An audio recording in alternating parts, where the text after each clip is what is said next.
Capítulo 78. En Biksu, Wukong se apiada de los niños, y manda a llamar a los dioses de la noche. En el salón imperial, Wukong conoce al demonio que habla de la virtud y del Tao. Un solo pensamiento es capaz de hacer surgir toda una legión de demonios. Es preciso, pues, educar la mente para que eso nunca suceda. ¿Pero cómo conseguirlo? Procura desprenderte de toda impureza, y refina sin cesar la obstinación de tu cuerpo, hasta hacer desaparecer la fuente de toda causa. Es preciso alcanzar una quietud absoluta. No tengas inconveniente en apartar de tu lado a todos los diablos con los que te encuentres. Salta por encima de los lazos y las trampas que te acechan, y tendrás la seguridad de que cuando te hayas purificado, te elevarás hasta el mismísimo gran dosel. Decíamos que el gran sabio San, después de hacer cuanto estaba de su mano para liberar al monje Tang, consiguió la ayuda de Tathagata, y de esa forma logró finalmente derrotar a los demonios. Cuando todo hubo concluido, Tripitaka y sus discípulos abandonaron el reino del camello león, y prosiguieron su viaje en dirección oeste. Después de varios meses, volvió a hacerse presente el invierno. En las cumbres de las montañas, ciruelos de color de jade mostraban orgullosos el verdor de sus ramas, mientras el agua de los lagos se iba cubriendo poco a poco, de una fina capa de hielo. Los árboles de hojas rojizas y vistosas, se habían ido quedando desnudos, al tiempo que los pinos intensificaban el tono verdoso de sus copas. Las escarchas habían empezado ya a secar los pastos, y el color pálido de las nubes anunciaba la inminencia de una tormenta de nieve. El frío se había apoderado de todo el paisaje, mientras un aire gélido penetraba por las ropas de los caminantes, hasta alcanzar los tendones y los huesos. Sin hacer caso de los vientos helados, continuaron adelante, descansando bajo el techo de la lluvia, y alimentándose de la fuerza de la brisa. Pronto avistaron otra ciudad, y volviéndose hacia Wukong, Tripitaka preguntó: ¿qué clase de lugar es aquel? Lo sabremos cuando lleguemos a él, contestó el peregrino.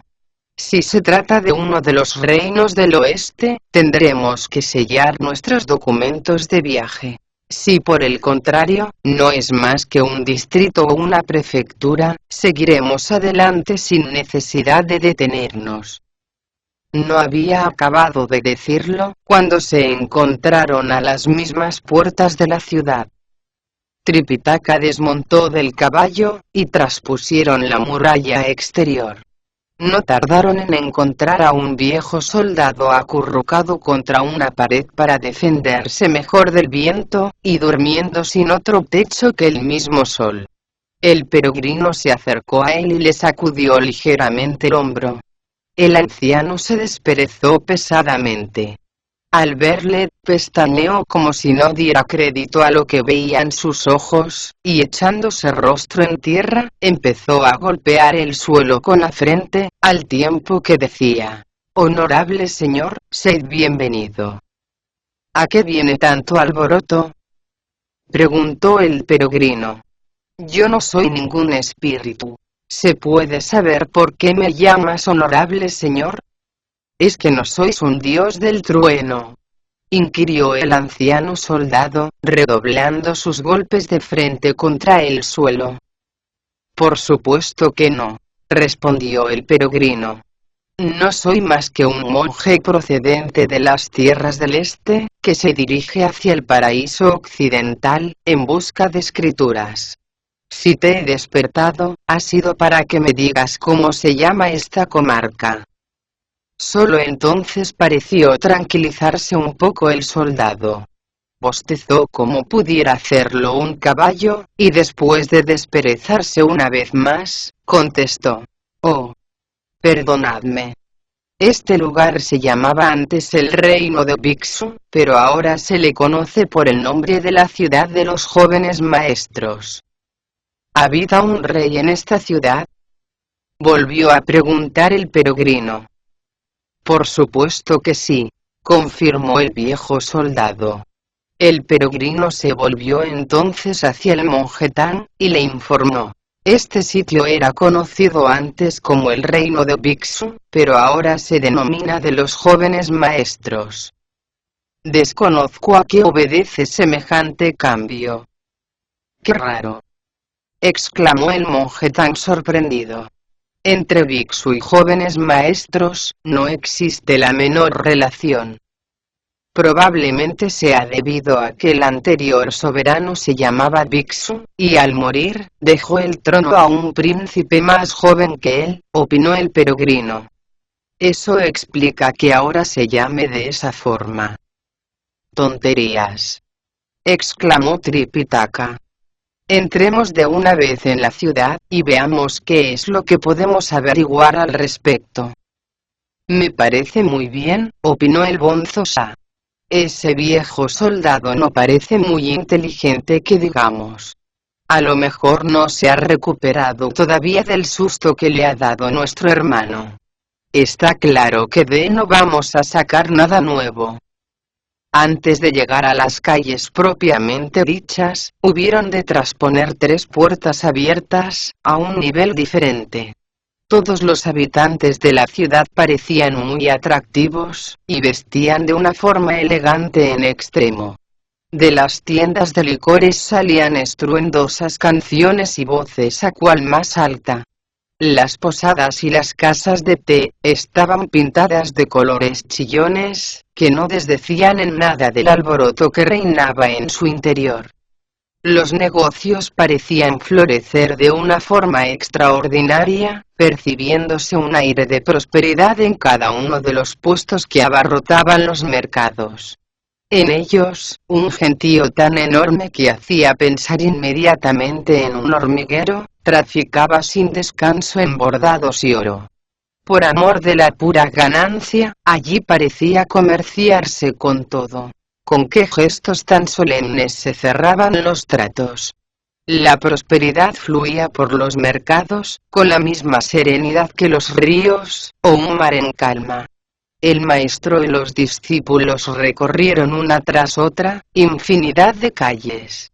En todas se apreciaban los mismos signos de riqueza y prosperidad, que parecían en realidad no tener fin. Pronto empezaron a notar igualmente, que delante de cada casa había una cerca para gansos. ¿Habéis visto?, preguntó Tripitaka. ¿Para qué pondrán cercas para gansos delante de cada casa? Bachie miró a su alrededor y vio que todas ellas estaban tapadas con cortinas de 5 colores. Eso le hizo exclamar sonriendo. Hoy debe de ser un día propicio para celebrar matrimonios, o dar la bienvenida a los amigos. No hace falta más que ver esas cortinas. Tonterías, contestó el peregrino. ¿Cómo va a celebrar todo el mundo una boda el mismo día? Por fuerza tiene que existir otra razón. Voy a echar un vistazo a ver de qué se trata. Es mejor que no lo hagas, le aconsejó Tripitaka tirando de él.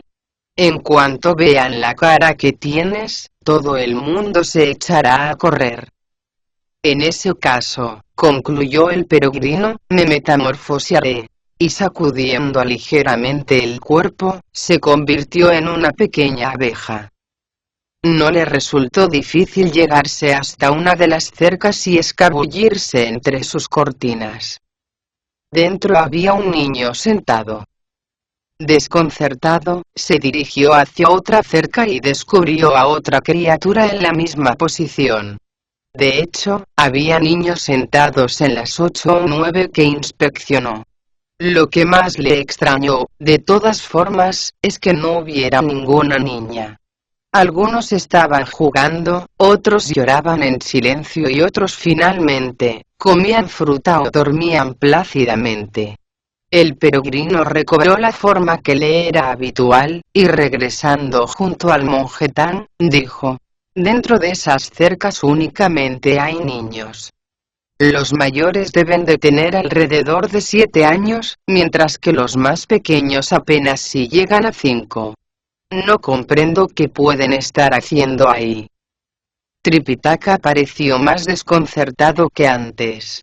Al dar la vuelta a una calle, se toparon con un edificio de corte oficial, en el que podía leerse: Pabellón del Departamento de Envíos. Entremos ahí dentro, y averigüemos algo más sobre este lugar, sugirió Tripitaka. Es preciso que demos de comer al caballo, y que encontremos algún sitio para pasar la noche. Me parece muy bien, contestó el bonzo Sa. Entremos cuanto antes. Los funcionarios del pabellón anunciaron su llegada al encargado del departamento, que salió inmediatamente a darles la bienvenida. Después de intercambiar los saludos de rigor y de tomar asiento, el funcionario les preguntó: ¿de qué tierras sois originarios? Este humilde servidor vuestro, contestó Tripitaka, es un enviado del gran emperador de los Tang, cuyo reino se encuentra enclavado en las tierras del este. Por deseo expreso suyo, me dirijo hacia el paraíso occidental, en busca de escrituras sagradas. Deseamos, por tanto, que vuestro soberano nos selle los documentos de viaje, para que podamos seguir nuestro camino, después de disfrutar de vuestra hospitalidad durante una noche. El responsable del pabellón hizo traer el té, y ordenó a sus subalternos que prepararan algo de comer. Después de darle las gracias, Tripitaka le preguntó: ¿creéis que podríamos entrevistarnos hoy mismo con vuestro señor, para que nos firmara los documentos de viaje? Me temo que es ya un poco tarde para eso, contestó el funcionario. Esperad hasta mañana, y disfrutad de la hospitalidad de este humilde servidor vuestro por una noche. En cuanto todo estuvo listo, pidió a los invitados que se sentaran a la mesa. Mientras daban cuenta de una espléndida cena vegetariana, un grupo de criados limpiaba con especial esmero las habitaciones reservadas a los huéspedes. Tripitaka volvió a darle efusivamente las gracias, y dijo: «Hay algo que quisiera saber. ¿Tendríais algún inconveniente en explicarme cómo criáis las gentes de por aquí a los niños? De la misma forma que no hay dos soles en los cielos, no existen sobre la tierra dos principios racionales idénticos», contestó el funcionario. La crianza de los niños comienza con la fusión del esperma del padre y la sangre de la madre. Tras un espacio de 10 meses aproximadamente nace la criatura, a la que es preciso alimentar con leche durante unos 3 años, tiempo que tardan en formarse todas sus características corporales. ¿Qué os ha hecho pensar que aquí no estamos al tanto de todo esto? A juzgar por lo que acabáis de contarme, respondió el maestro, las gentes de por aquí no se diferencian gran cosa de las del país del que procedo. Sin embargo, al entrar en la ciudad, he visto que delante de cada casa había una especie de cerca para gansos con un niño dentro. Eso es precisamente algo que no acabo de entender. ¿Tendríais la amabilidad de explicármelo? Os aconsejo que no os preocupéis por eso, contestó el funcionario bajando la voz de tal manera, que más bien parecía un susurro. No preguntéis nada al respecto. Es más, no habléis ni siquiera de ello. Lo que tenéis que hacer ahora es descansar, para poder proseguir mañana vuestro camino. El maestro no se dio por vencido, e insistió para que el funcionario le diera una explicación plausible, pero él se negó a hacerlo, sacudiendo la cabeza y agitando significativamente el dedo. Lo único que decía era: «Poned especial cuidado en no hablar de eso, por favor». Tripitaka le agarró entonces del brazo, y se negó a dejarle marchar, preguntando una y otra vez sobre el motivo de tan extraña costumbre.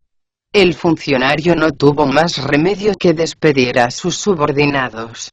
Cuando se hubo encontrado solo, hizo la siguiente confidencia en voz muy baja, y a la débil luz de las antorchas. Ese asunto de las cercas para gansos que acabáis de mencionar, está directamente relacionado con la crueldad de la que constantemente suele dar muestras nuestro soberano. ¿Por qué insistís en preguntar sobre ello? ¿Qué queréis decir con eso?, inquirió Tripitaka. Es preciso que me ayudéis a comprender todo este asunto, antes de que me retire a descansar. Antes, explicó finalmente el funcionario, este lugar era conocido como el Reino de Biksu, pero últimamente las canciones que suele cantar la gente han conseguido cambiar ese nombre, por el de la ciudad de los jóvenes maestros. Hace aproximadamente 3 años llegó a este lugar un anciano disfrazado de taoísta y acompañado por una muchacha de unos 16 años, con el rostro tan hermoso como el de la Bodhisattva Kuan Yin. Sin que nadie sepa por qué, se la regaló a nuestro soberano, que loco de contento, le concedió inmediatamente el título de reina de la belleza. Está tan obsesionado con su hermosura, que en todo este tiempo no ha vuelto ni siquiera a mirar a ninguna de las concubinas que habitan en las 6 cámaras de los 3 palacios. Día y noche se entrega con ella a los juegos del amor, debilitando cada vez más su cuerpo y abandonando totalmente los asuntos de gobierno. Su debilidad ha llegado a tales extremos, que ni fuerzas tiene ya para comer o beber, renunciando prácticamente a todo deseo de seguir viviendo. Los médicos imperiales han tratado una y otra vez, de hallar un remedio para su mal, pero hasta la fecha no lo han conseguido. Mientras tanto, el taoísta, que se hace llamar a sí mismo el suegro del príncipe reinante, afirma poseer una fórmula secreta capaz de alargar la vida del soberano. El único problema es que tan extraordinario remedio se halla al otro lado del gran océano. Es posible que haya en eso algo de verdad, pues él mismo realizó un viaje, hace ya cierto tiempo, a las 3 islas y a los 10 islotes, con el fin de recoger ciertas hierbas. A su vuelta preparó unas cuantas medicinas, pero el muy ladino afirma que para que surtan su efecto, es preciso tomarlas con un caldo hecho con los corazones de 1111 niños. Cuando lo tome, nuestro soberano no solo sanará, sino que no envejecerá jamás, y sus días alcanzarán los 1000 años. Esos chiquillos que habéis visto dentro de las cercas para gansos, son los seleccionados para la matanza. Para eso precisamente se los cuida y se los alimenta. Lo peor del caso, es que sus padres ni siquiera se atreven a llorar, para no levantar las iras del rey. La única forma que tienen de airear su frustración, es llamando a este lugar la ciudad de los jóvenes maestros. Cuando os dirijáis mañana a la corte, limitaos a solicitar que os sellen el documento de viaje, sin mencionar para nada este asunto. Recordadlo bien. Y se retiró a toda prisa. El maestro estaba tan aterrorizado con lo que acababa de oír, que los huesos se le ablandaron y los tendones perdieron su punto habitual de tensión.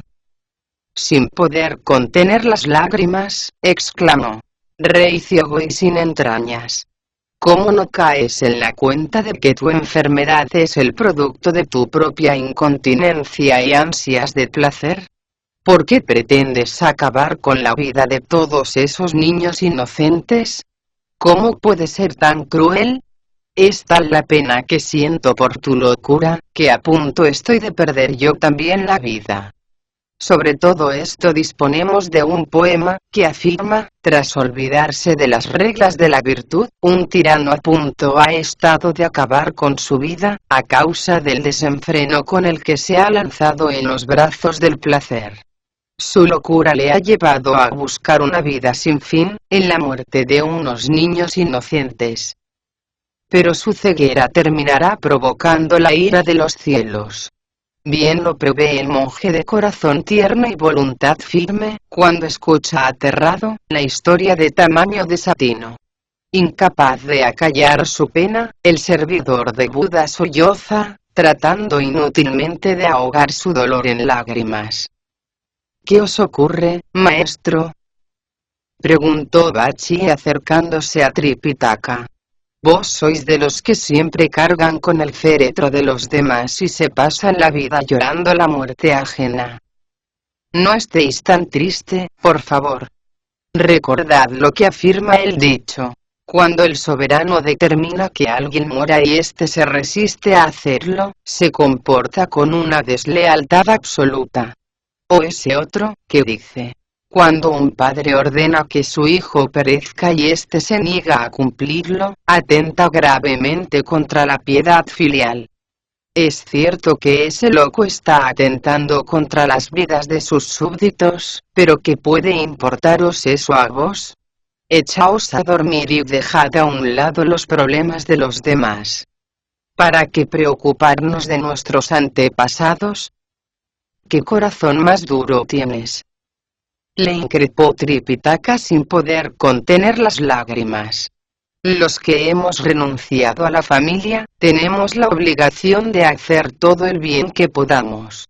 Por mucho que nos cueste, no podemos cerrar los ojos a las desgracias ajenas. ¿Cómo puede un soberano cometer tales actos de barbarie con su propio pueblo? Jamás había oído decir esa estupidez de que el corazón de los demás es capaz de alargar nuestra propia vida. ¿Cómo no quieres que me lamente por la suerte de esos desgraciados? Tratad de controlaros, maestro, le aconsejó el bonzo Sa. ¿Por qué no descansáis tranquilamente y esperáis a mañana? Cuando vayamos a sellar los documentos, podemos discutir de todo este asunto con el rey. Si se niega a escucharnos, le haremos ver la clase de suegro cruel que se ha echado a la cara. Lo más seguro es que se trate de un monstruo que se ha inventado toda esta historia, con el fin de probar corazones humanos. No me cabe la menor duda de que es así. Estoy de acuerdo contigo, Wu Qin, dijo el peregrino.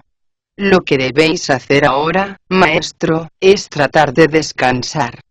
Cuando vayáis mañana al palacio, yo os acompañaré, y estudiaré atentamente a ese suegro sin entrañas. Si se trata de un simple hombre, lo más probable es que siga una línea equivocada de doctrina, o no haya comprendido del todo los principios del Tao, o piense erróneamente que solo las hierbas y las medicinas son capaces de procurar la inmortalidad. En ese caso, le transmitiré los principios del cultivo interior, y le haré ver la necesidad de abrazar la verdad. Si por el contrario se trata de un monstruo, le derrotaré delante mismo del rey, e instruiré a su majestad en los principios de la continencia y la necesidad de conservar los propios fluidos vitales. En cualquiera de los casos, tened la seguridad de que no le permitiré a ese soberano acabar con las vidas de esas criaturas. Tu proposición es francamente extraordinaria, exclamó Tripitaka inclinándose esperanzado ante el peregrino. Opino, de todas formas, que cuando veas a ese rey desorientado, no deberías sacar a relucir directamente el asunto. Es probable que no interprete correctamente nuestras intenciones, y nos acuse de prestar oído a rumores tendenciosos. Eso nos colocaría en una posición realmente difícil, ¿no te parece? No os preocupéis, trató de tranquilizarle el peregrino sonriendo. Poderes mágicos no me faltan. Lo primero que voy a hacer, va a ser sacar de la ciudad a todos esos niños de las cercas para gansos. Así mañana no tendrá a nadie al que arrancar el corazón. Con toda seguridad los funcionarios informarán de lo ocurrido al soberano, quien a su vez discutirá directamente el tema con su suegro, o bien ordenará seleccionar a otros cuantos niños. En cualquiera de los casos, será entonces cuando nos presentemos nosotros. Así evitaremos que nos eche las culpas. ¿Cómo vas a sacar a todos esos niños de la ciudad? Volvió a preguntar Tripitaka totalmente calmado. Si me permites decirlo, tu virtud es tan grande como la de los cielos, y espero que lleves a cabo tu misión con la misma premura con que se cumplen sus órdenes. Si te demoras, es posible que no consigas tu objetivo.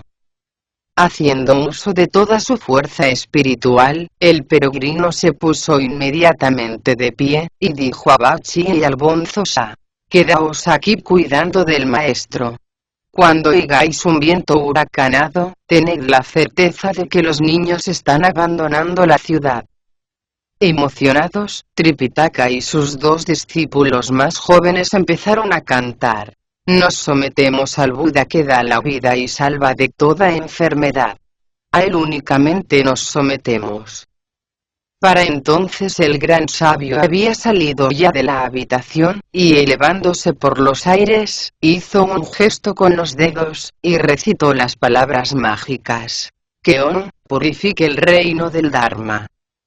Con eso bastó para que acudieran en tropel a su presencia el dios de la ciudad, el de toda la región, el del suelo, y los demás inmortales, entre los que no faltaban los guardianes de los 5 puntos cardinales, ni los protectores de los monasterios.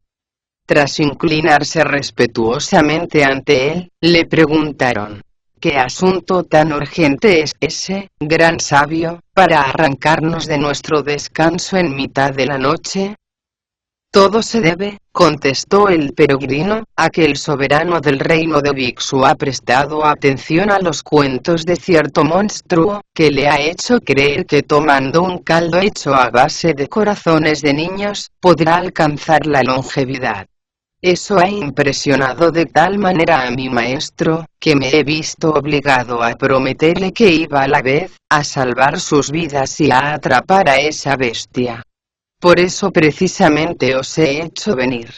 Es preciso que haciendo uso de vuestros poderes mágicos, saquéis inmediatamente de la ciudad a todos los niños que se encuentran encerrados en las cercas para gansos. Escondedlos en un valle apartado o en el corazón de un bosque seguro, y dadles de comer un poco de fruta, para que no se mueran de hambre. Tenéis que poner especial atención en que no les ocurra nada, evitando en lo posible que se asusten o lloren. Cuando haya acabado con ese monstruo y haya hecho ver al rey lo equivocado de su conducta, los volveréis a traer sanos y salvos, a la ciudad. Solo entonces podréis regresar a vuestros palacios. Una vez comprendidas sus órdenes, los dioses descendieron de las nubes y se dispusieron a poner en práctica sus extraordinarios poderes mágicos. La ciudad se vio envuelta en una espesa neblina, que arrastraba un viento extremadamente frío. Las estrellas dejaron de titilar sus mensajes de luz, y la luna perdió su deslumbrante resplandor. Al principio flotó ligeramente por encima de los tejados, pero pronto se lanzó como una exhalación, por todas las calles y callejuelas, en busca de los niños encerrados en las cercas para gansos que había delante de cada casa. Para protegerse de las bajas temperaturas del viento, las gentes se agolpaban junto a los hogares, y sacaban de los arcones las prendas más gruesas de abrigo que podían encontrar. Solo los padres de los niños se afanaban en vano, al ver desesperados cómo el huracán arrebataba a sus desafortunados hijos. Pero lo que por la noche eran lamentos y llantos, al amanecer se transformaría en regocijo y alegría. Sobre tan importante momento, disponemos de un poema que afirma: la misericordia nunca falta a los que se acogen a la protección de Buda. No hay perfección más alta que la consecución de la bondad, tarea a la que deben entregarse de lleno los que son auténticos sabios. La serenidad absoluta solo se alcanza cuando se cumplen las 5 leyes y se aceptan los 3 principios. Cuando el rey de Bhiksu perdió el juicio, la suerte de 1000 niños se tornó oscura y triste. Afortunadamente el peregrino se ofreció a salvar sus vidas, y de esta forma, adquirió un mérito incalculable. Era aproximadamente la hora de la tercera vigilia, cuando los dioses terminaron de transportar la última cerca para gansos. El peregrino bajó entonces de la nube, yendo a aterrizar exactamente en el patio del palacio en el que se encontraban el maestro y sus hermanos. Antes de poner el pie en el suelo, oyó que continuaban cantando: nos sometemos al Buda que da la vida y salva de toda enfermedad. A él únicamente nos sometemos. Emocionado, el peregrino se acercó al maestro, y dijo: acabo de regresar ahora mismo. ¿Qué os ha parecido el vientecito? ¿Cómo que vientecito? Replicó Bachi. Era un auténtico huracán. ¿Qué ha sido de los niños? Preguntó Tripitaka. Acaban de ser sacados de la ciudad, uno a uno, contestó el peregrino. Regresarán en cuanto nos dispongamos a continuar nuestro viaje. Tripitaka volvió a darle las gracias, y se retiró finalmente, a descansar. En cuanto amaneció, se vistió a toda prisa y dijo a Wukong: desearía asistir a la audiencia pública de la mañana. Es preciso que nos sellen cuanto antes los documentos de viaje. No podéis ir solo a palacio, dijo el peregrino. Si lo hacéis, me temo que no conseguiréis gran cosa. Iré con vos, así veré si este reino está regido por un loco, o por un malvado. Pero tú normalmente te niegas a seguir la etiqueta, cuando saludas a los reyes, objetó Tripitaka. Me temo que eso le irritará en cierta manera. No me dejaré ver, respondió el peregrino. Os seguiré en secreto. Pero no os preocupéis, porque siempre estaré presto a echaros una mano. Tras encargar a Bachi y al bonzo a que cuidaran del caballo y del equipaje, abandonaron el pabellón. El funcionario encargado de su buen funcionamiento, salió a despedirlos a la puerta, percatándose sorprendido, de que su túnica difería notablemente de la que vestía el día anterior. De hecho, estaba totalmente cubierta de intrincadísimos bordados. Lucía en la cabeza un sombrero bairocana tejido con hebras de oro, y portaba en las manos un báculo de 9 nudos. Sus vestimentas brillaban de tal forma, que parecían emitir rayos de luz. Llevaba el documento de viaje metido dentro de una bolsa de seda, que escondía entre los pliegues de la túnica. La solemnidad con la que andaba, semejaba la de un arad que hubiera descendido a la tierra, impresión que realzaba la serenidad de su rostro, auténtico reflejo de un Buda viviente. En cuanto se hubo repuesto de su sorpresa, el funcionario le susurró al oído, que haría bien en preocuparse únicamente del asunto que hasta allí le había llevado. Tripitaka sacudió la cabeza en señal de asentimiento, y salió a la calle.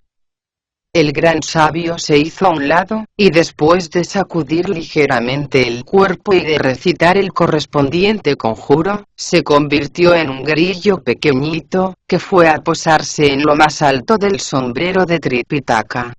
Al llegar a palacio, el maestro se dirigió directamente al guardián de la puerta amarilla, y tras inclinarse respetuosamente ante él, le dijo: este humilde monje es un enviado del gran emperador de los Tang, en las tierras del este, con la misión de conseguir escrituras sagradas en el paraíso occidental. Es mi deseo, puesto que preciso atravesar sus tierras, entrevistarme con vuestro soberano, para que me selle los documentos de viaje que llevo conmigo. Os suplico, por tanto, que tengáis a bien anunciarle mi llegada.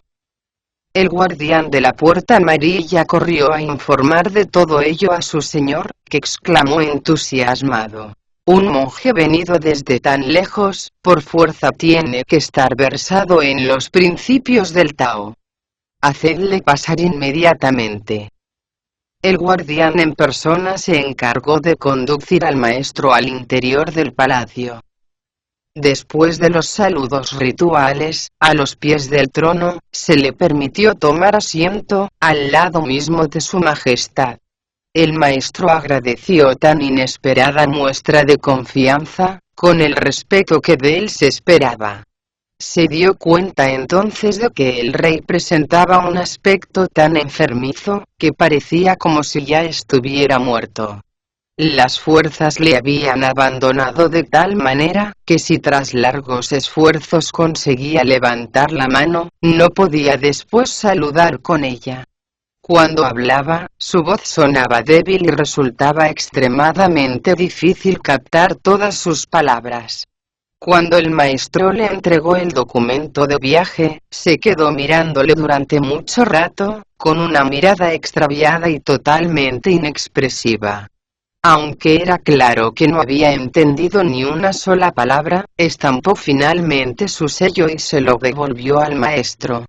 Cuando se disponía a preguntarle sobre su decisión de ir en busca de las escrituras, se presentó un funcionario imperial y anunció con voz potente: «Acaba de llegar vuestro suegro, señor». Apoyándose en un eunuco, el rey se levantó enseguida de su trono de dragón, y corrió a dar la bienvenida al recién llegado. La precipitación con la que actuó pilló de sorpresa al maestro, que inmediatamente se puso de pie y se hizo a un lado. El taoísta había empezado ya a subir los escalones de jade. Llevaba en la cabeza un sombrero cuya forma recordaba una nube, y lucía un espléndido chal de damasco de color amarillo claro. Su túnica, que pretendía ser un remedo del plumaje de una garza, era de seda marrón, y estaba orlada con un motivo de ciruelos en flor. Traía ceñida la cintura con una faja de color azul, tejida con lana y 3 clases diferentes de seda. Calzaba una especie de zapatillas con forma de nube, hechas con una mezcla de hierbas y esparto. Portaba en la mano un báculo de 9 nudos, de madera de vid, que recordaba un dragón enroscado. De su pecho colgaba una bolsita de seda, cubierta de bordados que representaban a un fénix y a un dragón. Su rostro poseía la suavidad y el brillo del jade, y se veía realzado por una barba blanca que a manera de cascada, se precipitaba sobre su cuerpo, desde la misma punta de su barbilla. Sus pupilas brillaban como ascuas encendidas, y el tamaño de sus ojos superaba incluso al de sus pobladísimas cejas. Al moverse, le seguía una neblina aromática, que llenaba de fragancia el lugar en el que se encontraba. Los funcionarios reales le recibieron con las palmas de las manos juntas, y diciendo respetuosos: «Bienvenidos seáis a la corte, suegro imperial». Él, sin embargo, ni siquiera se molestó en saludar al rey.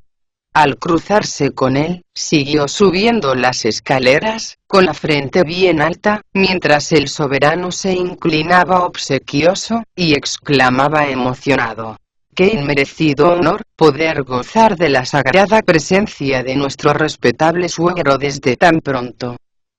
Sin que nadie le invitara a hacerlo, se sentó en la parte izquierda del trono del dragón.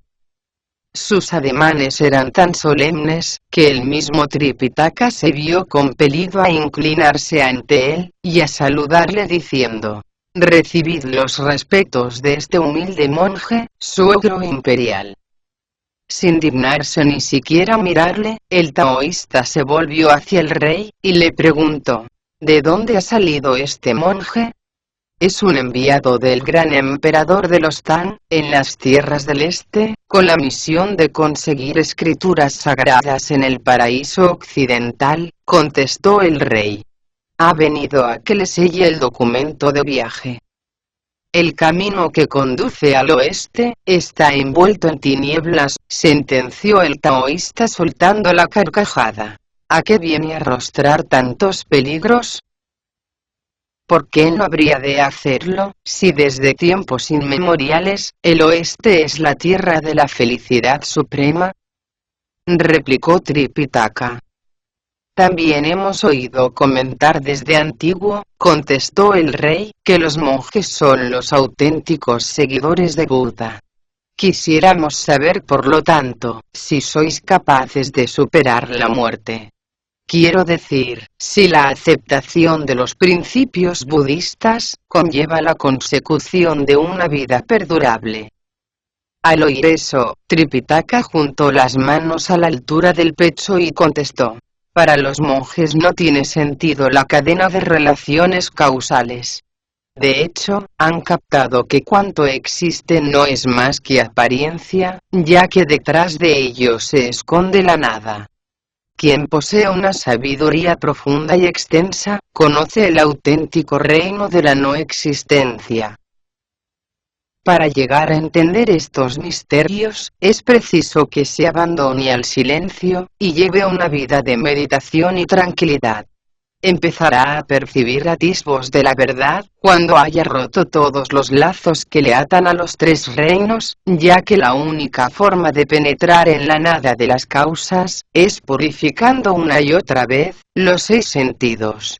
El que desee por lo tanto profundizar en el conocimiento y en la consciencia absoluta, debe dominar los mecanismos por los que se rige la mente.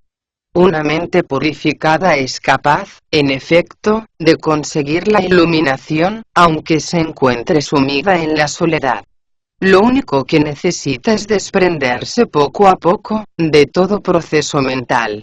En reencarnaciones anteriores, todos llegamos a comprender estas verdades, pero después nos dejamos llevar por las apariencias, y esa intuición primordial termina por desvanecerse. ¿Para qué buscarla más allá de nuestros propios límites?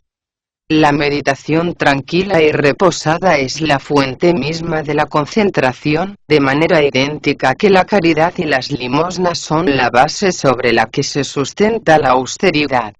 El sabio se presentará a los ojos de los demás como un estúpido, porque conoce perfectamente cómo no obrar en cada momento. De la misma forma, el que es auténticamente previsor, aparecerá como un indolente, porque sabe el valor de todo, y no se preocupa por nada. Cuando se logra la quietud absoluta de la mente, todo cuanto se hace, está revestido de perfección. Pero quien alardea de servirse del yin para alimentar el yang, obra con la misma insensatez que los locos, lo mismo que el que promete una vida perdurable, valiéndose de remedios puramente externos. Palabras hueras y vanas. Lo repito una vez más, es preciso renunciar a la más mínima partícula de corrupción, porque todo cuanto existe no es más que vacío. Solo cuando se ha renunciado a todo deseo, puede conseguirse fácilmente una vida sin fin. Al oír semejantes razones, el suegro imperial soltó una carcajada sarcástica, y señalando al monje Tan con el dedo, exclamó: «Tu boca solo es capaz de escupir inmundicia. Los que vivís obsesionados con el nirvana, no sabéis hablar más que de conocimientos y realidades. ¿A qué viene sentarse a meditar durante horas y horas? Eso no es más que un sinsentido, una práctica tan hueca como los ojos de un ciego. Como muy bien afirma el proverbio, quédate mucho tiempo sentado, y se te partirá el culo». O ese otro que dice: juega con fuego, y terminarás abrasado. ¿No pareces querer comprender que los que como yo, nos dedicamos a la búsqueda de la inmortalidad, somos fuertes en extremo? Pero la fortaleza del que se adentra en los misterios del Tao, no se circunscribe solo al cuerpo, porque poseemos una inteligencia que supera a la del resto de los mortales.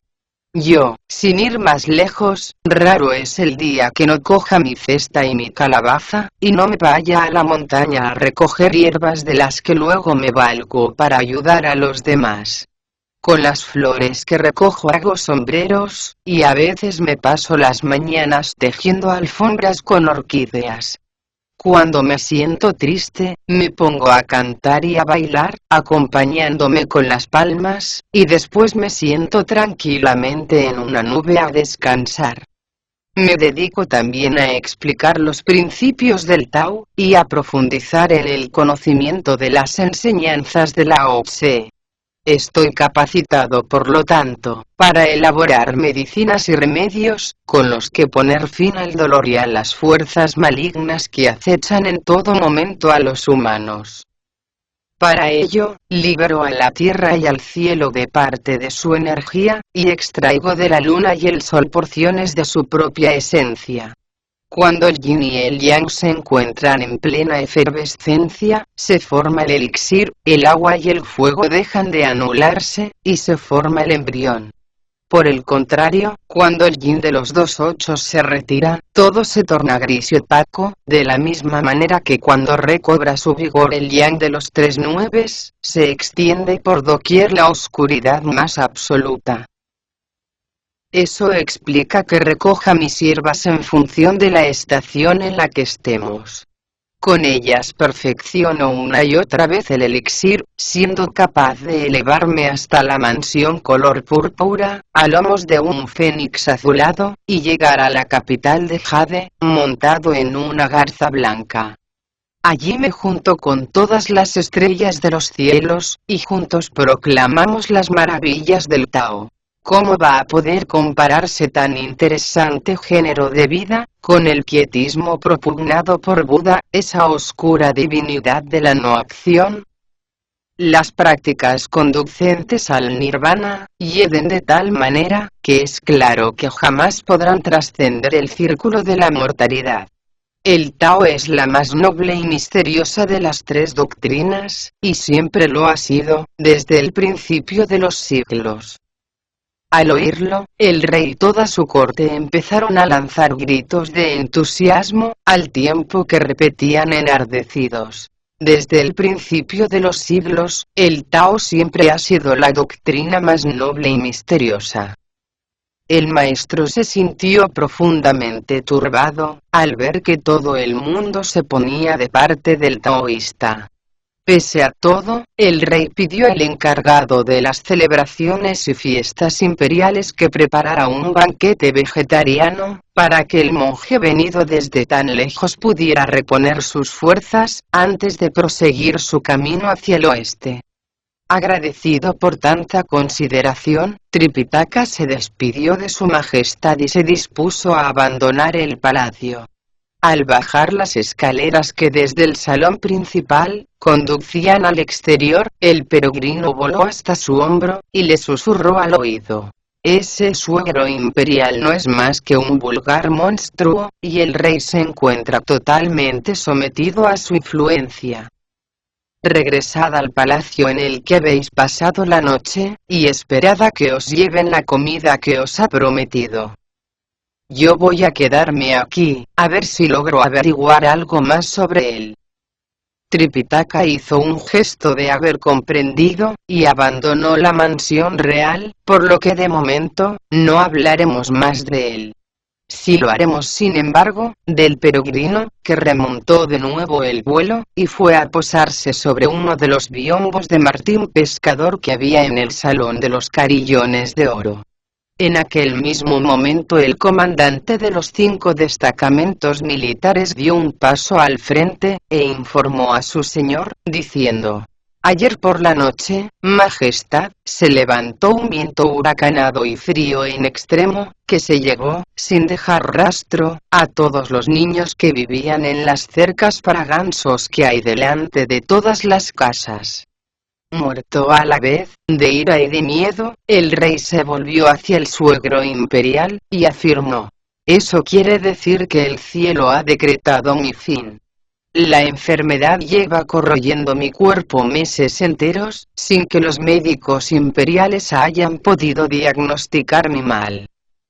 Afortunadamente vos habéis dado con un remedio que, según parece, no voy a poder probar. Para hoy al mediodía, estaba precisamente fijado el momento en el que debíamos arrancar el corazón a esos niños, y tomar el caldo que me habéis recetado. ¿Cómo es posible que se los haya llevado un viento huracanado? ¿Qué explicación, que no sea la intervención directa del cielo, puede darse a un hecho semejante?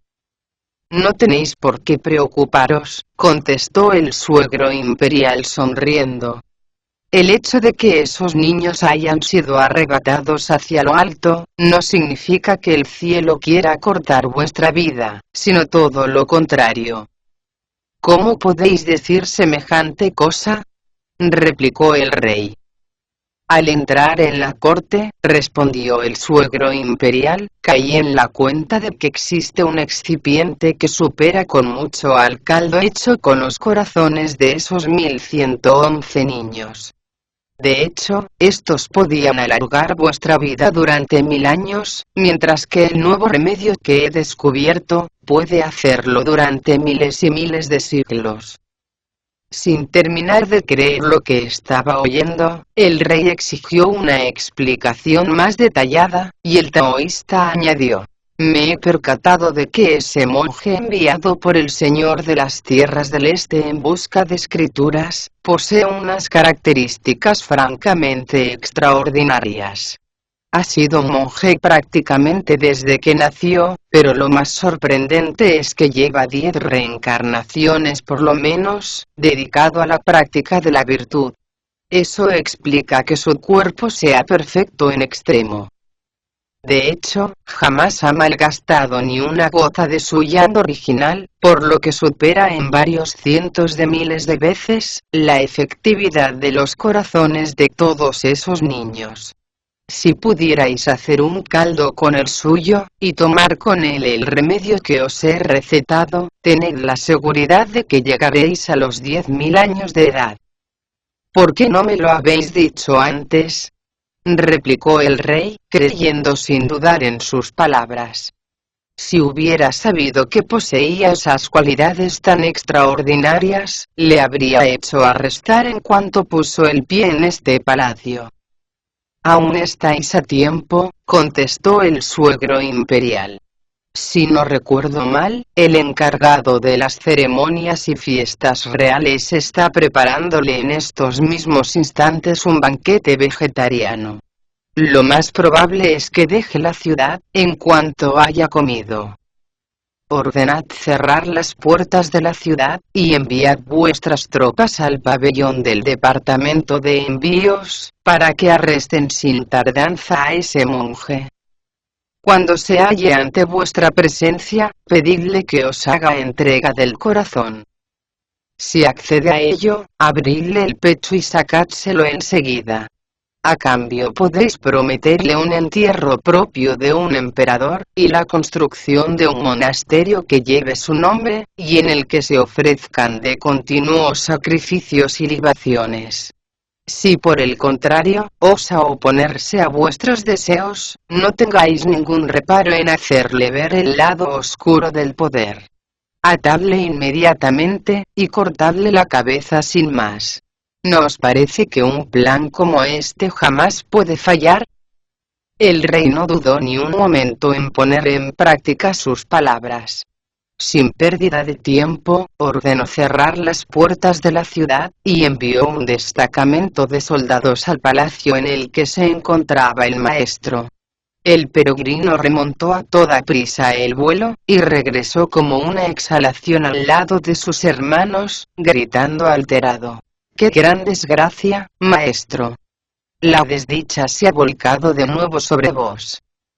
Tripitaka estaba disfrutando, en compañía de Bachie y el bonzo Shah, de las viandas que le había enviado el rey, cuando oyó los gritos del peregrino. Al verle con el rostro tan desencajado, perdió la compostura y cayó al suelo, con el cuerpo cubierto de un sudor frío. Era como si el espíritu le hubiera abandonado bajo la forma de un humo denso, que empezó a salirle por cada una de las 7 aperturas de su cuerpo. Los ojos comenzaron a darle vueltas, mientras movía nerviosamente los labios, sin que pronunciara palabra alguna. El bonzo Shah acudió enseguida a socorrerle, diciendo: «Despertad, maestro, por favor». «¿De qué desgracia estás hablando?», preguntó Bachie. «¿Es que no puedes explicarlo más tranquilo? Con alarmar al maestro no se consigue nada». Después de despedirse del rey, explicó el peregrino, yo me quedé en el palacio, con el fin de averiguar algo más sobre ese suegro imperial, que ciertamente es un monstruo. Al poco rato se presentó el comandante de los 5 destacamentos militares, e informó a su señor, que un viento huracanado se había llevado a todos los niños. El rey se mostró abatido ante semejante noticia. El taoísta trató de tranquilizarle, diciendo que debería alegrarse, pues más que una maldición, aquello era una auténtica bendición de los cielos. Le hizo ver que el corazón del maestro posee tales propiedades medicinales, que es capaz de prolongar la vida de quien lo coma, hasta los 10.000 años de edad. El rey ha creído a pies juntillas en sus palabras, y ha enviado a un destacamento a este palacio, para arrestar al maestro. Con los soldados viene un grupo de guardias imperiales, dispuestos a arrancarle el corazón.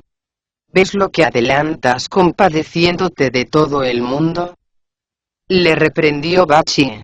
¿De qué te ha servido salvar a esos niños y provocar ese terrible huracán, si con ello has traído la desgracia sobre nuestras cabezas? Temblando de pies a cabeza, Tripitaka se abrazó desesperado al peregrino, y le suplicó diciendo, ayúdame a salir de este trance.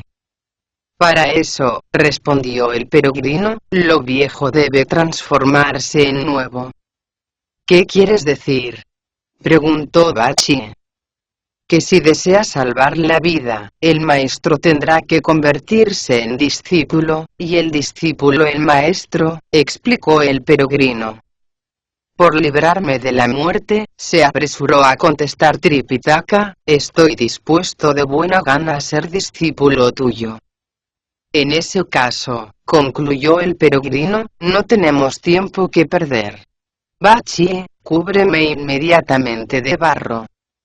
El idiota cogió el rastrillo, e hizo un montón de arena.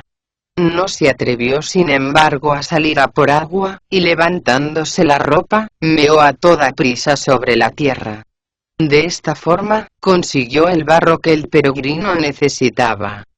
Aunque olía muy mal, a este no le quedó otro remedio que tomar un puñado, y aplastárselo contra la cara. Logró hacer de esta forma, una tosca máscara de mono, que le puso al monje Tang, después de pedirle que se pusiera de pie. Sin intercambiar con él ninguna palabra más, recitó un conjuro y exclamó, transfórmate.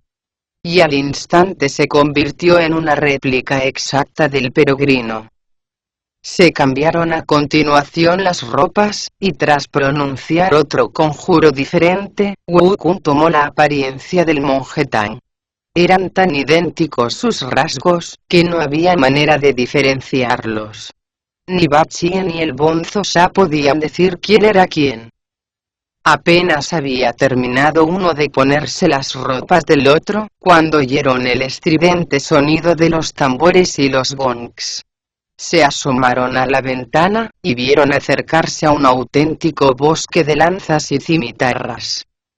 Las fuerzas enviadas por el emperador ascendían a más de 3.000 soldados, un número totalmente desproporcionado con la misión asignada. El capitán de la guardia entró directamente en el patio del palacio, y preguntó, ¿dónde se encuentra el monje enviado por el gran emperador de los Tang de las tierras del este?